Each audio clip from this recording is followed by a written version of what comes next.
All right. Tonight, we're going to get into the pre-lesson, and this is all about layers of worldview.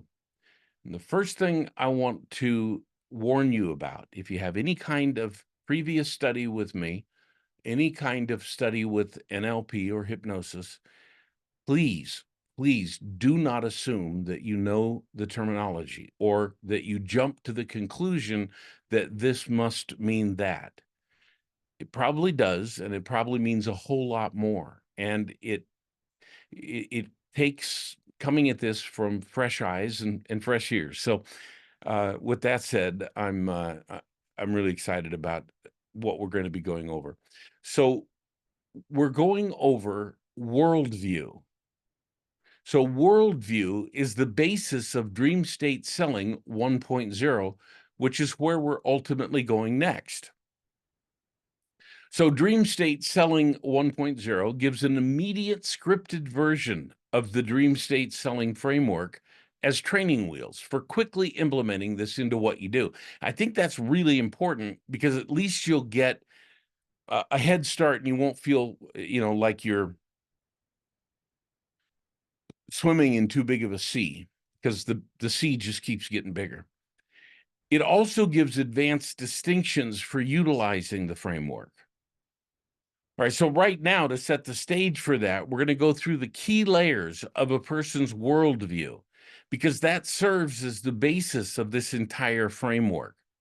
I want to mention one more thing here too, and that is it's easy to say, well, I'm just going to jump to this level. Man, would you be missing out on a whole lot if you did, and it will hurt you in the long run. All right. So throughout the call tonight, Jackson will add in some different ways of thinking about this because he's helped a lot to synthesize this from working with me over the past few years. So he's translated a lot of this from character work in acting, which is really just an extension of personal inner work applied to imaginary contexts. But his ability with it is far from imaginary. So you'll hear him jump in from time to time as well. By the end of today, you'll understand the layers of worldview that shape every decision a person makes. When I say understand, it's more like you're going to see into them a little bit, but there's so much here. Don't think that we are even scratching the surface, because first we need to look at the layers, okay? The next thing is you'll see more deeply into why people make decisions. And you'll develop a whole different level of empathy and compassion for why people do the things they do and think the way they think. Next, you'll understand, probably, you'll be able to even relate a lot of these things to what you do and the way you think and the way you've been moving through the world. This should stimulate massive thinking on your part. You'll probably apply these to your own self-understanding. So because this is as human-centric as you can possibly get and goes from the most conscious level awareness to the most unconscious level of awareness, it's going to be heavy. So make sure you're uninterrupted and you're comfortable, you have something to drink, water, or what have you, because I believe this lesson will change your life. All right, let's get going. What I want to do now is ask Jackson if he would put up a graphic. All right, while you're doing that, I'm going to go ahead and keep going. So the very first level, the lowest level, is thoughts. And let's look at that level for a moment, all right? This can reference past loops, patterns, or ways of thinking, and introduce new ways of thinking that break that. So something that might give you a way of knowing that we're dealing at the level of thoughts is if someone said, just think about it. Or if you said, just think about it. kind of interesting. So it is it looks like it is showing up in the chat, so you all be able to see it. But it looks like it's the big one. All right. Yeah. Okay. So what I want to do is thoughts is at the very, very lowest level. All right. And let's think of some words that would indicate that a person that we're talking with or that we are choosing this level is at the level of thoughts or thinking, at least at that level. What do you think about X? You may think, or you may have thought to yourself, clear that, we're asking about thinking. It doesn't mean that's where it's going to stay. So I want you to be really clear about that. Thinking this way about that, I mean, that would be another dead giveaway that we're at this level of thinking. All right. I always thought that, again, we're thinking, even though it may not stay there. All right. All right. So thoughts, first level thoughts. By the way, NLP tries to talk about how, before thoughts would be sensory input.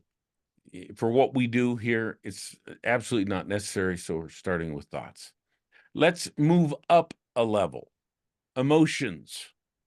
So here we reference specific sensorial experiences, like 5 senses, as well as parts of the body where the emotion is experienced. Feeling like things are working well, whatever they are, right? Relating to specific body part or part of or where they're experiencing it.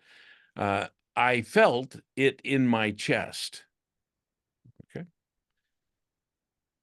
That never or always felt right to me. All right, so it's pretty simple. It's a pretty simple gradient, but it's a level up from thoughts.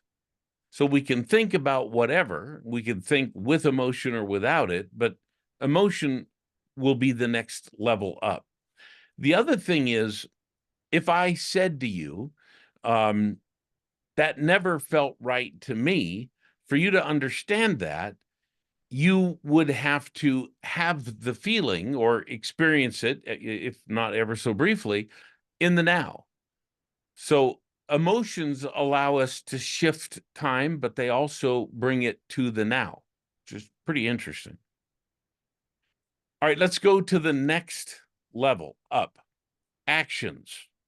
So stay with me here. Thoughts and emotions, it's pretty easy to see how that goes. But based on our thinking and based on our emotions, we act. So actions become the next step. If someone's talking about actions, we know that some thinking and some emoting perhaps went into the actions that they're now going to take. So you can use action as a bridge between the conceptual and real world life or results or behavior. Remember that verbs imply action. It makes you or me or people do blah, blah, blah. We're at the level of actions. Listen to me close. Listen to the words. They're important. It makes you want to go crazy. It makes, we're suggesting an action. You want to, and then I can go back to emotions. We can go anywhere. I'm just going to show that as a simple point that I want to bring up. What did you do as a result of learning that blah, blah, blah? So we're asking you for the actions that you took. Okay. What happened after you, whatever you want to bring up? Doing whatever is what makes all the difference. Now, I want you to hear something here. It's kind of interesting. Doing, let's just say, what's right. Doing what's right is what makes all the difference. Is that pointing to actions? Don't anyone answer out loud. Just think. Does it point to actions? No. It's pointing above them. Okay. It makes all the difference. Think about these words. We're going to be pulling this stuff apart something fierce. And even today in this call, we'll be showing you a little bit more about how this works. All right, let's jump up. Well, actually, before we do,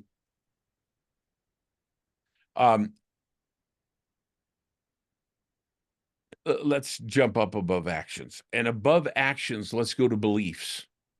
Okay.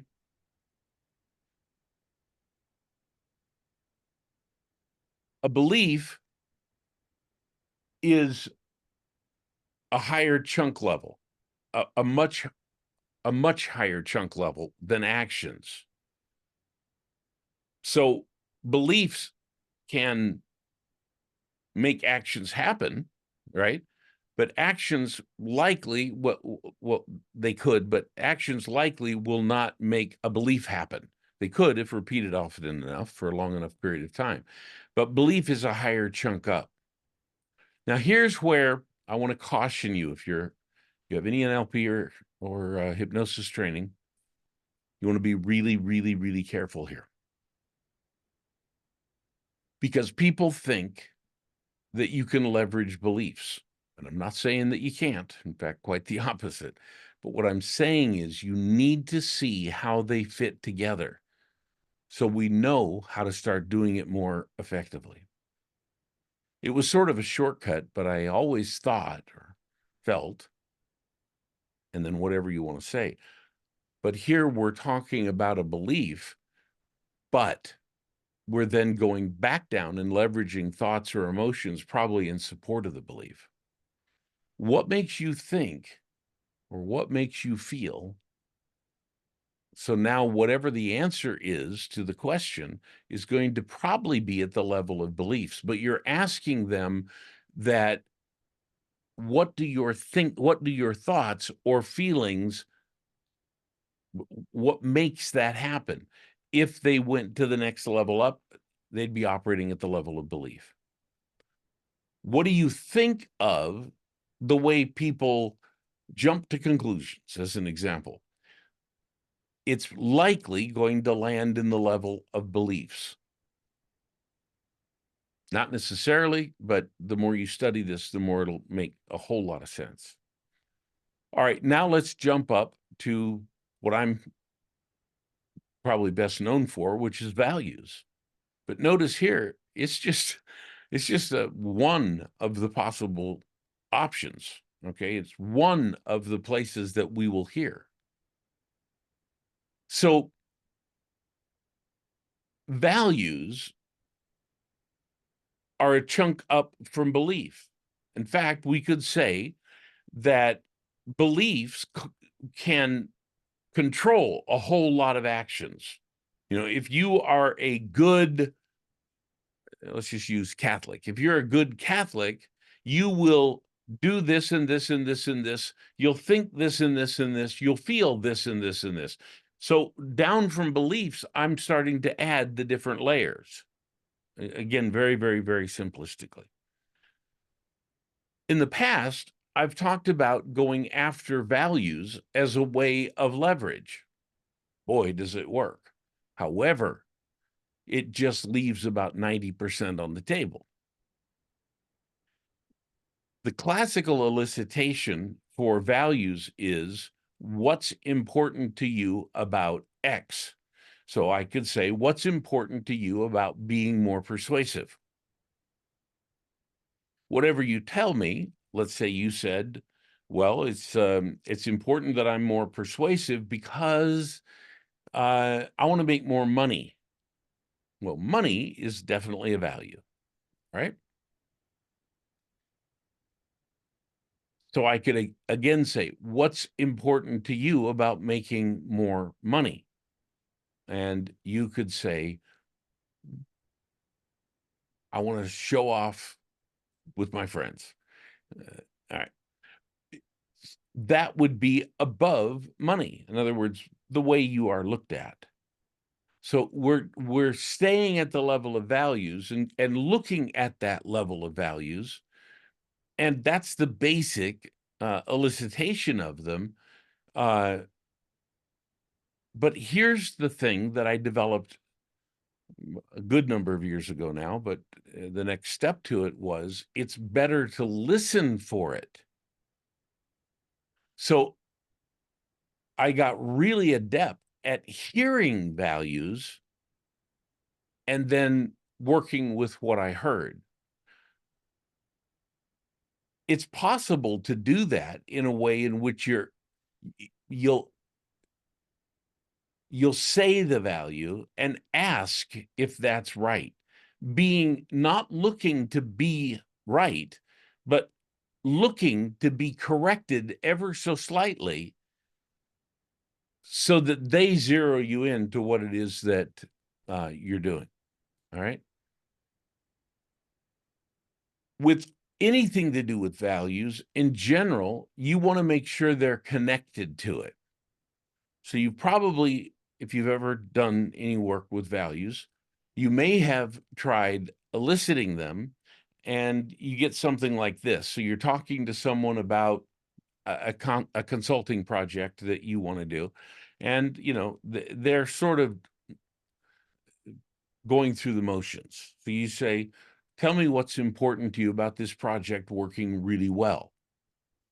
And they say, well, I mean, better go well because that's what we're talking to you about, right? That's circular. We're not getting anywhere. And this throws off more persuaders than almost anything I've ever seen. The persuader goes, like a dog that doesn't understand, what? It's like, well, what do I do with that? Well, we'll get into that kind of thing. But for now, know that that's a circular response and is not a way to get ahead or leverage.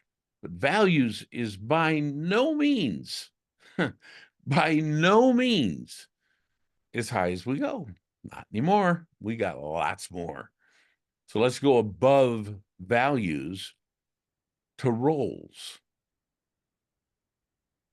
So here you can leverage responsibility, you can leverage parts, areas of life.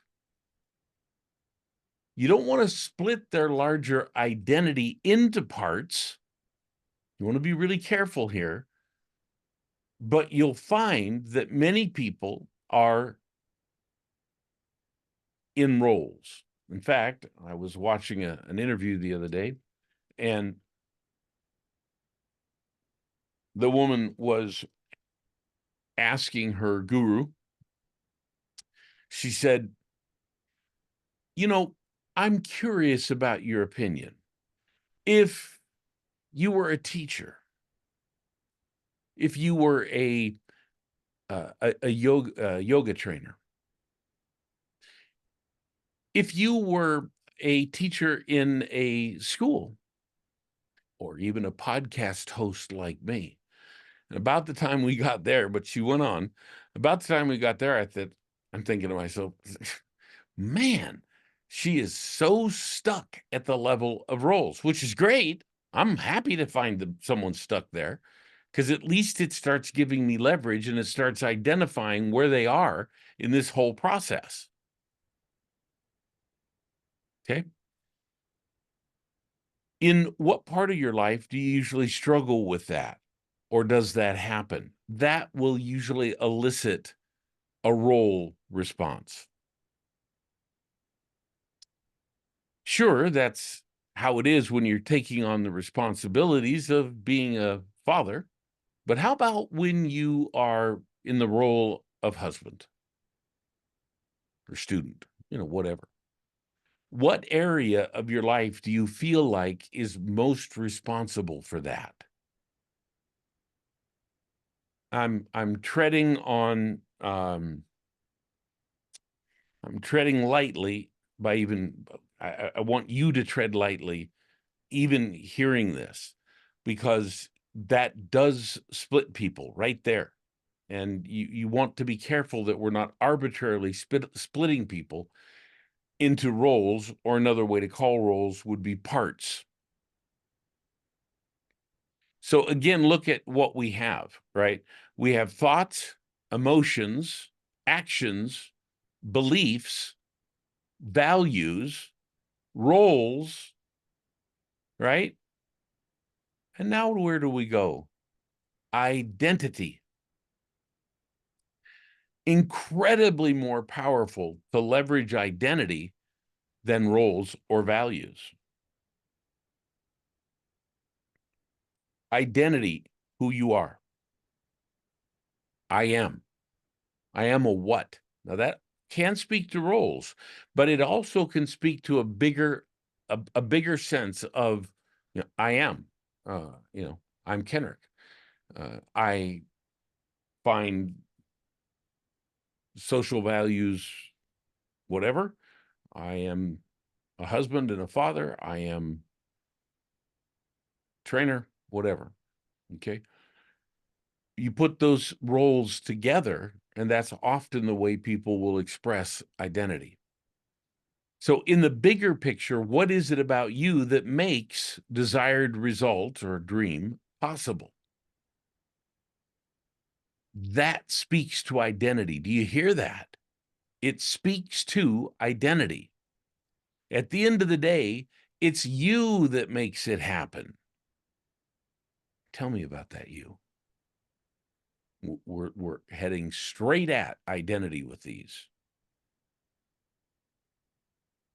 You can bring this stronger by whatever they answer to a question like that. You can validate what they just said by saying something like, because you're someone who, and then add to that and make sure that you're spot on by using extraordinary sensory acuity. But what you're going to find is this is not about people that need to go on spew or pitch. This is about people that are very, very carefully weaving in and out, working with someone, understanding them, looking at how these different things fit together, or at least certain of them at certain times. You'd think identity would be the highest. It's not. Dreams. That's the highest. Also, the most leverageable. In that imaginary space where it's all possible, what is it like? What are you experiencing there? For any of you with the ears to hear, you'll hear the leverage that becomes possible as you dig into this level of dreams, the highest level. When name a desired result, when making more money is just a small byproduct of being the person that brings it all together in your industry, what does that include? They're not only going to give you what it includes for them, but with a little nudge, they'll be off into the dreamland, which is what we want, or one of the things. And let's say you're finally there, experiencing, and name the ultimate desired result, or at least one that you can give. Very, very important distinction. Tell me more about what that's like. We're opening this level of dreams. Okay. I want to go again now, and I want to just flow through this so you start to begin to see, because that's the point of this class, is to see the layers of the worldview, to have them laid right out in front of you so that they begin to they begin to make sense and resonate. You probably have never thought of these different ways of thinking like this, of these different ways of pulling something apart. But it's precisely where we need to be.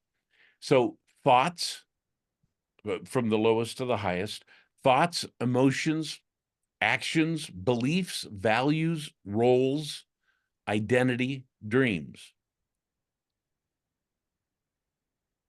Okay. Thoughts, emotions, actions, beliefs, values, roles, identity, dreams. We'll put this together a little bit further here, and it'll start making even more sense. What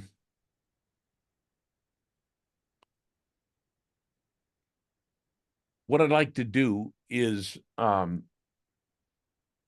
want to show you a little bit about how these things can start linking together. What I'm going to give you is some hidden examples from Dr. Erickson himself.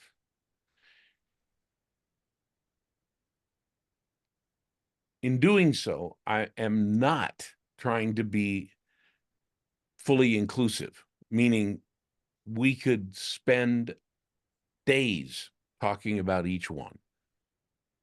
But let me give you a quote. It's really amazing what people can do, only they don't know what they can do. Two little sentences. Dr. Erickson is just knocking it out of the park. Do is level of action, obviously, right? So we're at the level of action. So we have thoughts, we have emotions, and we have action. So we start with do, act, right? And then don't know what they can do. He's jumping to the level of belief. Listen again. It's really amazing what people can do, only they don't know what they can do. Hypnotic? Woo-hoo! That's a bloody understatement. So you're starting to see how when you speak, you can shift between these different layers. And when it's done smoothly, it's damn near impossible in real time to pull it apart unless you really are trained. And otherwise, you're kind of fumbling. Let me give you another quote. You use hypnosis not as a cure, but as a means of establishing a favorable climate in which to learn. So he's leveraging cure and learning against each other. Listen again. You use hypnosis not as a cure, but as a means of establishing a favorable climate in which to learn. Cure may well be, in this case, depending on the deeper context, a level of emotion. In other words, curing what? Probably pain or problems. And learn, so pain or problems is at the level of emotions, right? So learn is at the level of a value. He's leveraging value against an emotion. Think about what you do for a minute. Could you leverage a value against an emotion for better leverage? You know, I don't know if I could charge that much. Well, you never will, as long as you stay closed in the box of what you already know. But expanding that puts us at the level of learning, which is why you work with me. And that feels good. Do you hear it? I hope you do. Here's another quote. Until you're willing to be confused about what you already know, what you know will never grow bigger, better, or more useful. This guy. Oh my God. I sit and pull these kinds of things apart, just because it's fun. Again, listen, until you are willing to be confused about what you already know, what you know will never grow bigger, better, or more useful. Whoa. Confusion starts at the layer of emotion. But unless you're willing to be confused about what you already know, so we're bringing up an emotion and slamming it into a belief. What you already know. How do you know what you know? Because you believe you know. And then going on and saying what you know will never get bigger, better, or more useful. That's indirectly leveraging the values. How? Well, what you know won't grow bigger. What's bigger than what you know? A belief, values. So he's indirectly leveraging the values without even knowing exactly, he may know, but without naming what they are. Are you seeing the level of sophistication that can be had with your language instead of, rotely going through the script, blah, blah, blah, blah, blah? Is it any wonder that people don't get the results they want? This one is one of my all-time favorites, and I'm only giving you a piece of it because it's from a longer passage. I was returning from high school one day, and a runaway horse with a bridle on sped past a group of us into a farmer's yard looking for a drink of water. The horse was perspiring heavily, and the farmer didn't recognize it, so we cornered it. I hopped on the horse's back since it had a bridle on. I took hold of the rein and said, "Giddy up," and it headed for the highway. I knew the horse would turn in the right direction. Katie barred the door. This is a level of mastery, likes of which is mind-blowing. So let's start with role. Think about it for a minute. I'm not going to tell it to you for 1 second. Just think. I'm going to read you the quote again, and I want you to start looking at role. I was returning from high school one day, and a runaway horse with a bridle on sped past a group of us into a farmer's yard looking for a drink of water. The horse was perspiring heavily, and the farmer didn't recognize it, so we cornered it. I hopped on the horse's back, and since it had a bridle on, I took hold of the rein and said, "Giddy up." It headed for the highway. I knew the horse would turn in the right direction. Where's the role? Well, role, he starts off with, I was returning from high school.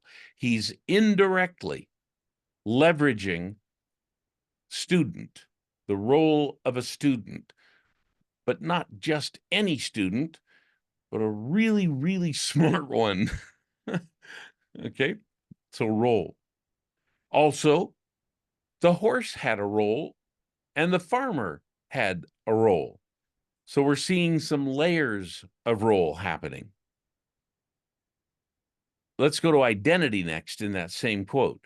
Chunk up the literal words to summarize the event, and you get the idea of the horse knowing where to go, which is indirect leverage of identity because that's who the horse is beyond its immediate role as horse. The horse knows where to go because it's a horse. That's its identity. It's a horse. It was thirsty. It's looking for some water, and then it knows where to go. The indirect leverage in hypnosis is bloody out of this world. Could he be leveraging the role of the client to the client's identity of knowing the right place to go? Woo! If this isn't making you weak in the knees, you aren't listening. Jackson, anything you want to add about that one?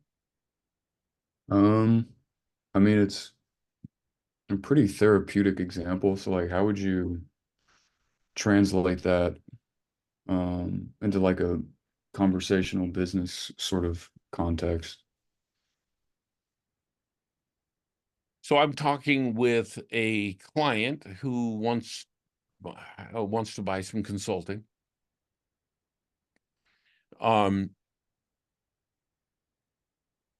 And the client says to me, I'm not sure what to think right this minute. And I go, look, you've done what I'm doing with you. You've made this happen before. What does your learning and knowledge say that you would do if you were in my shoes? The client goes, well, I'd really kind of show how the different parts, will take me to where I want to go. Will do what I need. Perfect. Let's do exactly that. Let me show you how these different things add up. Let me show you how it brings you right home. I mean, when you can see this, when you can hear this, you know, it, it, I'm trying hard to keep it really simple, but by the same token, you'll see how leverageable these different layers of worldview are. Any more on that one, Jackson? That answer? No, no, that was good. I mean, it's pretty wild how, on the first level of thinking, from my perspective about worldview, about the layers, on their own, they can seem pretty simple. But then you go indirect with them. Well, even if you go direct, it's like already hard to tell. But then you go indirect and it's, you know, unless you're the one doing it, it's really hard to pull it apart like that. But the effect is tangible, which is the thing. Like it just like when you do it right, it hits. Absolutely right. That's exactly right. All right, then let me do one more. Okay. Another quote. When I wanted to know something, I wanted it undistorted by somebody else's imperfect knowledge.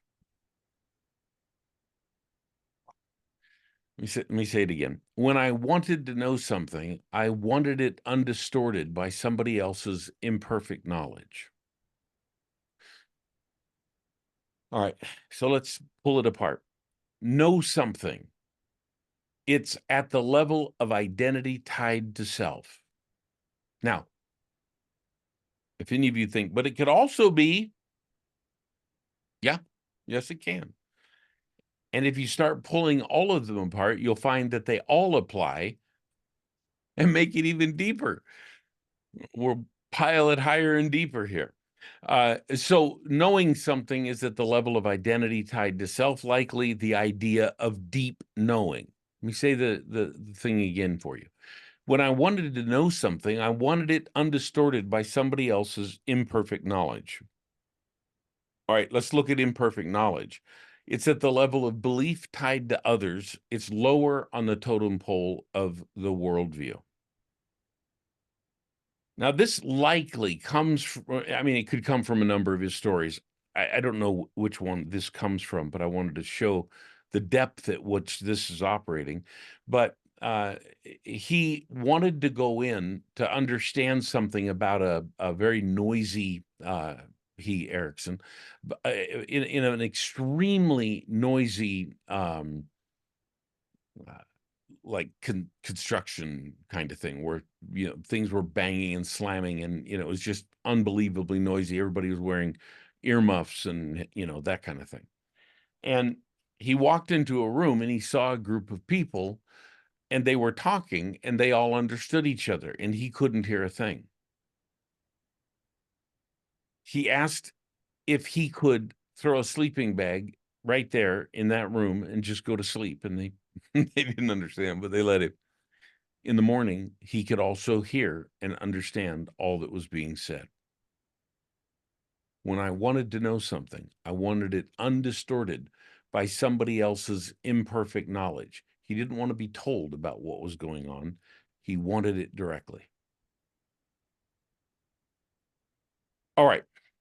I want to go a little bit deeper to give you a little bit more understanding of how all of this can start to work.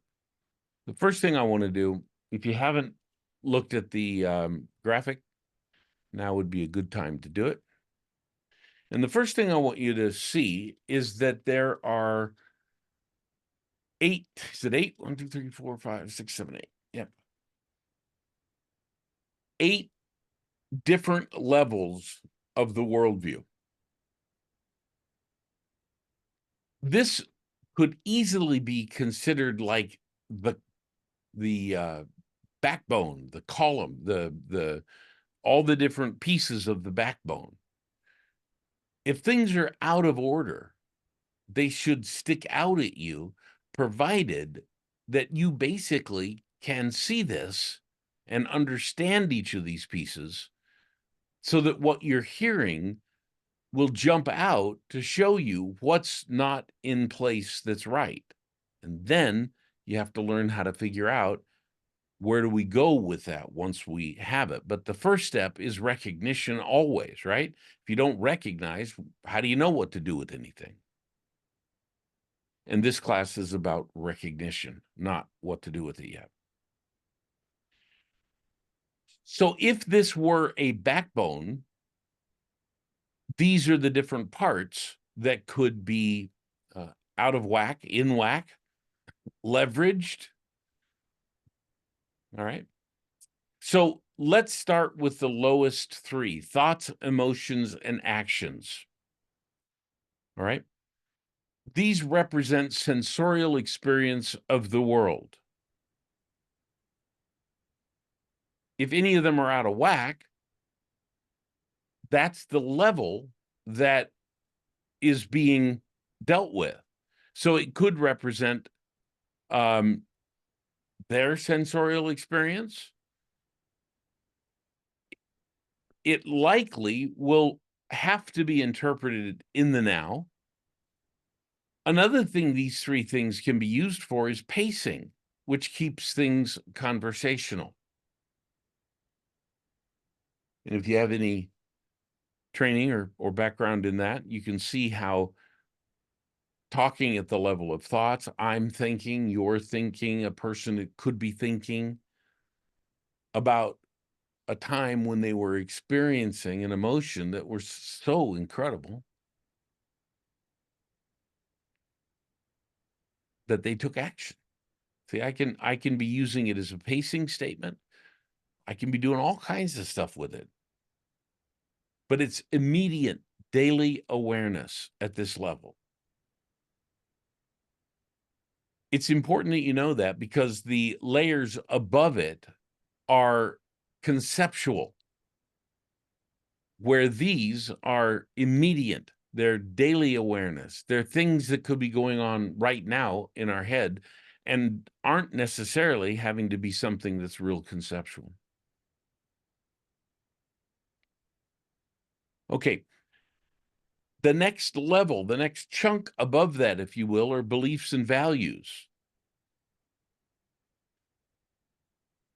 We could see that as the world external of the person, meaning if we externalized the beliefs and values, we could name them. So we're starting to get a conceptual level up. This also is, they become shortcuts of navigating the external world. They know, their beliefs about this, that, well, I wouldn't do that because, it says so and so, or wherever, that I shouldn't be doing that. And it's a shortcut. It must be true. I was trained it was right, so that must be it. Think religions, think political movements, think, beliefs. Values is a level up from that, but they operate as kind of a chunk, right? So, they said, this is going to happen. Now we just went to action, right? And I believed it was right because I see these groups of people,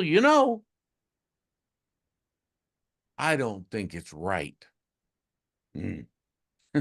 So now we're going on up to the level of values. They're shortcuts. They're shortcuts for navigating the external world, also sometimes our internal space. They are massively available for leveraging, but so are thoughts, emotions, and actions when you start to see this in perspective. The next step up are roles and identity, and they are the I am, deep internal experience of the world, of who you are in that world, the roles you play in that world. As you think about the roles that people play and the identity that comes from that, holy smokes. And how many times are we talking with someone, maybe in a sales capacity, maybe in a management capacity, and they go, I'm just stuck. I keep trying to be a good team leader, or whatever they are, and you hear role, because I want to succeed. Success, value, identity. Sorry, they want to be successful for what they are in their role. Shift them back and forth when you get to this level. Woo! We're talking identity and roles. Who I am. Who I am. Now, let's drop back to the previous one, beliefs and values. That's the conceptual framework of reality. Beliefs and values start building the conceptual framework. Why is that important? Ooh, well, you tell me. If you can start to hear the conceptual framework of the people you're talking to, you're building the reality of where they live and how they live. From that perspective, it's real easy to start to understand their role, understand even their identity, likely. If you could leverage that with words so smoothly that just grab them, but in a way that's ethical and honorable and moves you smoothly, you take on a power, an ability. It's a beautiful thing to behold. Roles and identity, who I am. And then the highest one is in a category by itself, dreams, which is the projection of ideal worldview, ultimately leverageable, ultimately leverageable. And people flippantly go there, clumsily, like bulls in china shops, are they trying to wield their way through things and just missing left and right. But it's the projection. Listen to me close. It's the projection of how they wish all of these layers were aligned. Man, light bulbs better be popping off in your head. The dreams talk about how they want the other layers aligned. If you start seeing this, going over here and going over there, and they're not lining up with that picture, you have immediate insight into what's missing, what could be done, what could be leveraged, how it could be leveraged, and you've induced a dream state so profound. And someone hearing me goes, well, let's just go straight for the dream state. Well, you can. Bull in the china shop. Doesn't come across very good, comes across manipulative, because likely it is. And likely you're not taking into account the other parts and how they're stacking up. So as a result, you're still shooting in the dark, even though you go, well, dreams. They create the alignment by imagining it. And with your deft and extremely qualified help, you get the breakthrough. Thoughts, emotions, actions, immediate daily awareness, beliefs and values, the conceptual framework of reality, roles and identity, who I am. dreams the projection of the ideal worldview. Now, listen to it this way. We have our immediate daily awareness, what's going on around us right now. We have our conceptual framework of reality that we're spilling out from us as we talk and as we demonstrate and as we give information that sounds like it's normal, and it is, but yet it's just putting out there into the conversation the most incredible things that most people will never hear. Who I am. Maximum leverage. What's out of line? Projection of ideal worldview will let us see what's in alignment and what's not. And if you don't think this gives you massive capability to connect, join with, understand, make sure that what you have can fit, because I'm telling you right now, anything less than that means you're a manipulative bastard. I'm playing a little bit, but I'm wanting you to see the level of insight, of profound ability, of power that exists by understanding what this is. All right. So that should give a basic idea of the framework. So Jackson, would you do you have anything to add here? Anything you'd like me to go deeper into, or thoughts?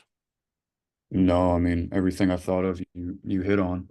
Um, a big distinction I was thinking of, but you eventually got to it, is that distinction between roles and identity.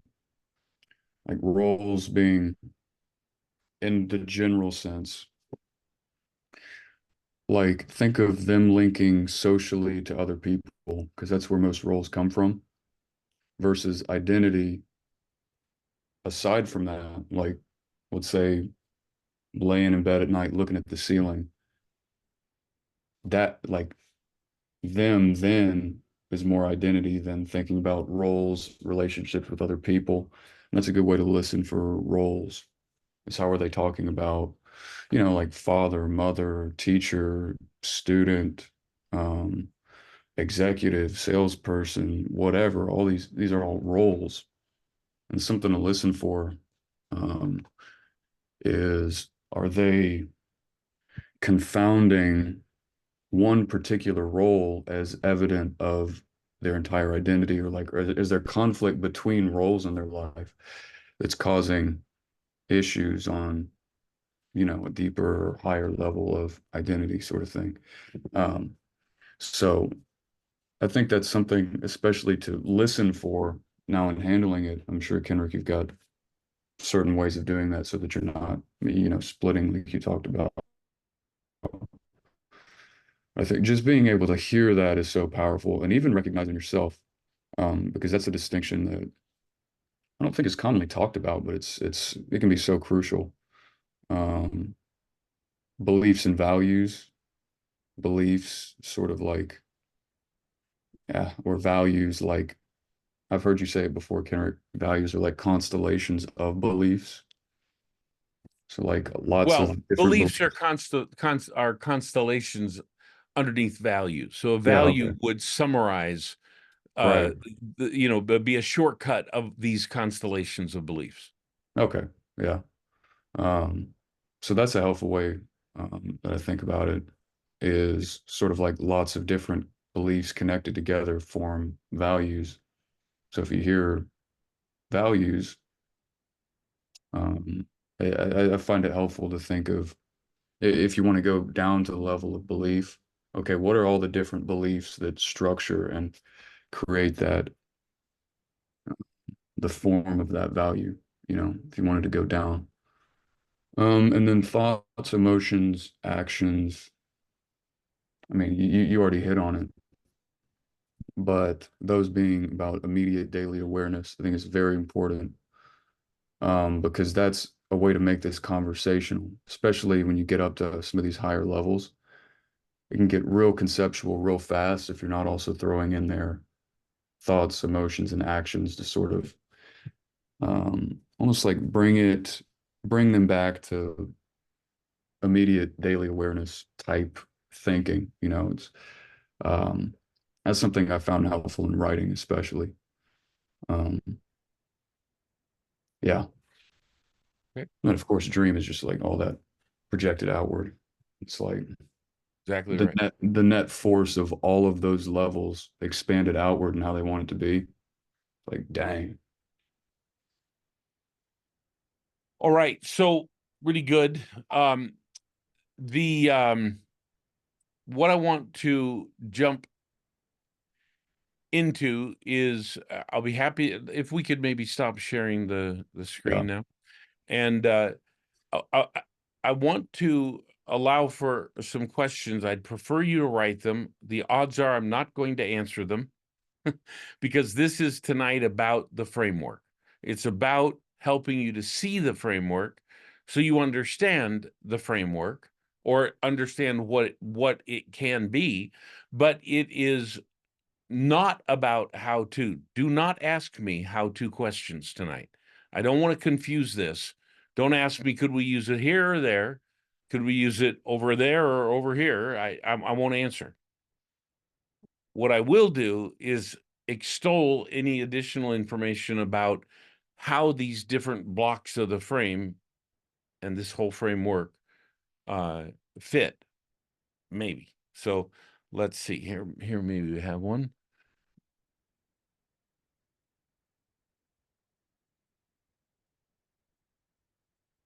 Okay, I'm not going to get into specific responses. If you have a specific question about how these fit together, what they are, how the framework is, I'll answer that. I'm not answering specific questions of if they say this, I say that. That's absolutely so far beyond what we're doing tonight. It'll just scramble brains. I mean, I can do it all day long, real easily. The fact is, though, you wouldn't understand it. It wouldn't make sense. You might get an aha, but that would be the end of that. So, any questions about the actual framework? Let's think of it as the spine, the way in which it fits together, how that works in that sense, um, and that kind of thing. So, any questions on that?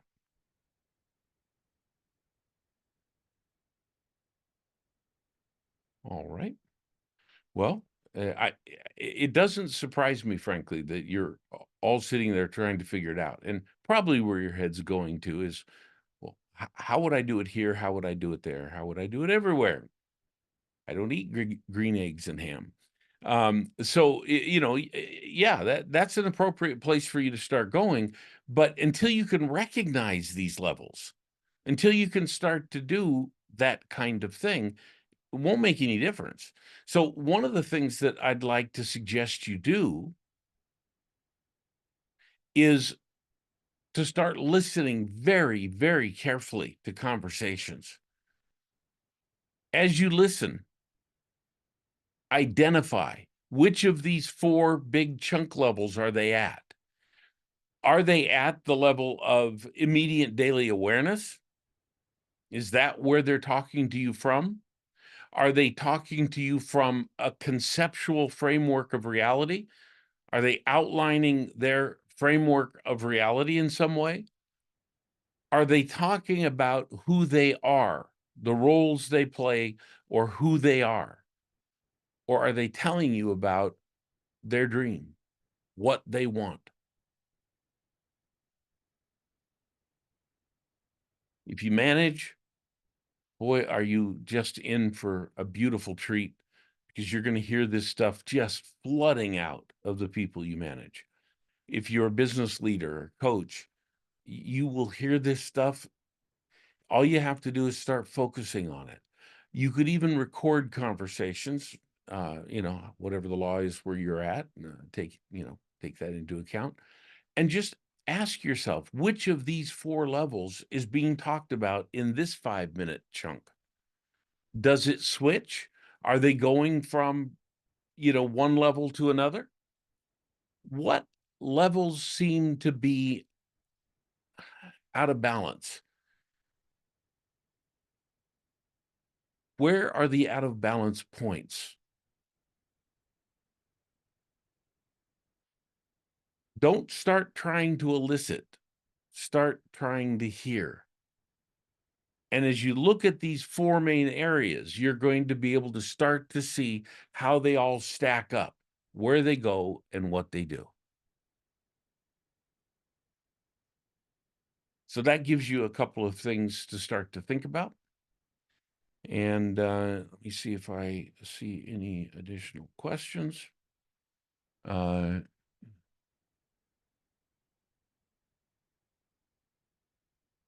Yeah. So the statement here is I like distinguishing between the identity and the roles. Yeah, roles will lead us to identity. Roles are not the identity, but it's just a fraction of an inch below where identity goes. And from roles, we can assume identity. But remember clarity. We need to always get clarity, and we'll go deeply into this. I mean, this scratches the surface of things so powerful. This framework is so flexible. And in Framework 1.0, we'll actually give you a specifically scripted out way of being able to go through this, a way of looking at it, a way of understanding. So, all right, I am not seeing any other questions. So we'll go ahead and end for this class. And I hope it was really enlightening. Please go back through this about 100 times because you'll pull more and more and more every time you do. Do the recommended work that I just gave you because you'll start seeing this stuff popping out of the woodworks. And as that happens, wow, will you be able to leverage? And we'll talk about that, how to do it, when to do it, why not to do it, and make it so that this whole thing becomes so smooth. The higher you go, the better it is. All right. We'll see you soon. Bye-bye.